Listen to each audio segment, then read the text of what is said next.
Le Colisée.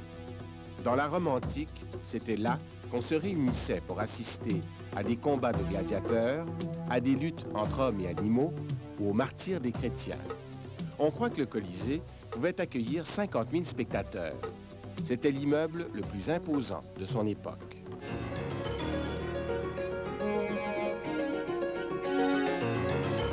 Voici le nouveau forum en construction, près de 2000 ans plus tard. C'est le futur temple du hockey à Montréal. Pour le construire, on fait appel à la technologie la plus avancée. Mais il ressemble toujours aux amphithéâtres antiques. Certains termes architecturaux ont d'ailleurs traversé le temps. Par exemple, les issues par où l'on quitte les gradins s'appellent toujours des vomitoires, comme au temps des Romains. Le nouveau forum remplacera l'ancien, qui ne répond plus aux besoins de ses propriétaires. Il contiendra plus de 21 000 sièges et 135 loges. L'aréna pourra aussi être transformée en salle de spectacle où l'on présentera des groupes rock et des chanteurs populaires. Les Canadiens viennent d'entamer leur saison au Forum comme ils le font chaque année depuis 71 ans. Pour les jeunes joueurs, c'est la découverte d'un lieu chargé d'histoire. Les vétérans, eux, se rappellent sans doute leurs meilleurs succès et les ovations de leurs partisans.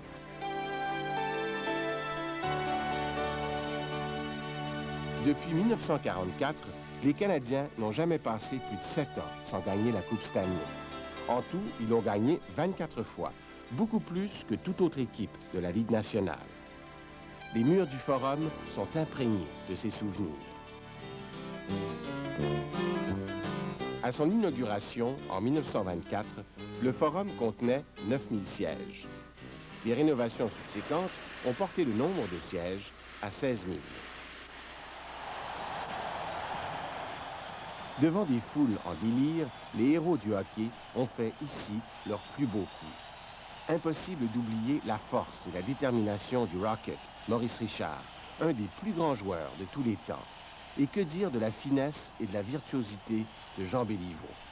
Et plus récemment, les jeux électrisants de Guy Lafleur, le démon blanc. Quelle fin de saison, Claude, pour cette formation. En 1993, les Canadiens remportaient la dernière Coupe Stanley de l'histoire du Forum. C'est en mars prochain, en pleine saison, que les Canadiens quitteront ce lieu, qui a été le théâtre de leurs années de gloire. Nous sommes dans un des stationnements souterrains en pleine construction du nouveau Forum. Sous mes pieds, il y a un autre étage de stationnement.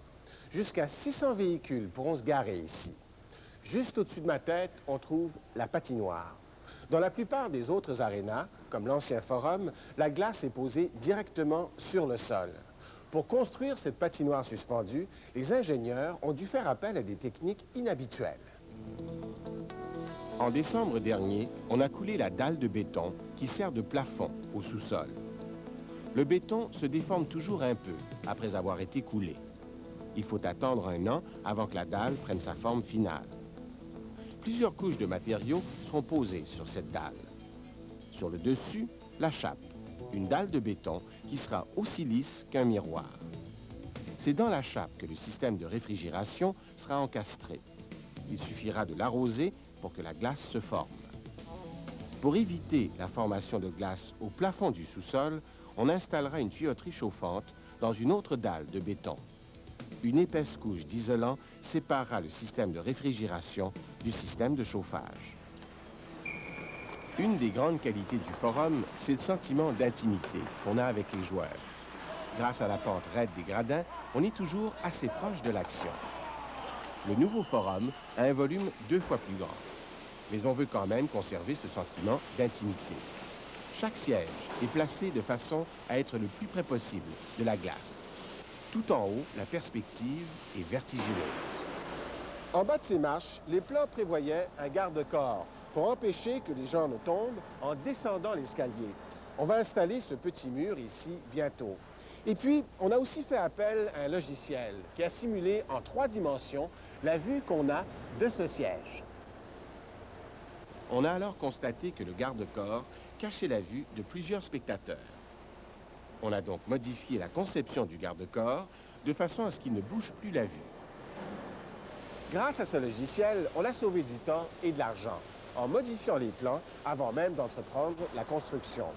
Résultat, où qu'on soit assis, on a une vue parfaite de l'ensemble de la patinoire. D'autres structures pouvaient poser problème. La passerelle où circulent les techniciens est suspendue au toit du nouveau forum. La simulation par ordinateur a permis de vérifier, avant la construction, que la passerelle ne boucherait pas la vue des spectateurs, même ceux qui sont assis tout en haut.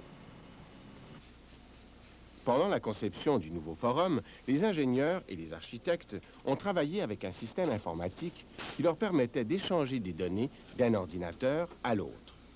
Les plans ont ainsi été complétés beaucoup plus rapidement qu'avec les techniques conventionnelles.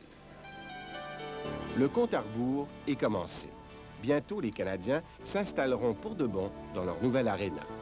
Leurs partisans se croisent les doigts pour que la légende des Glorieux s'y poursuive.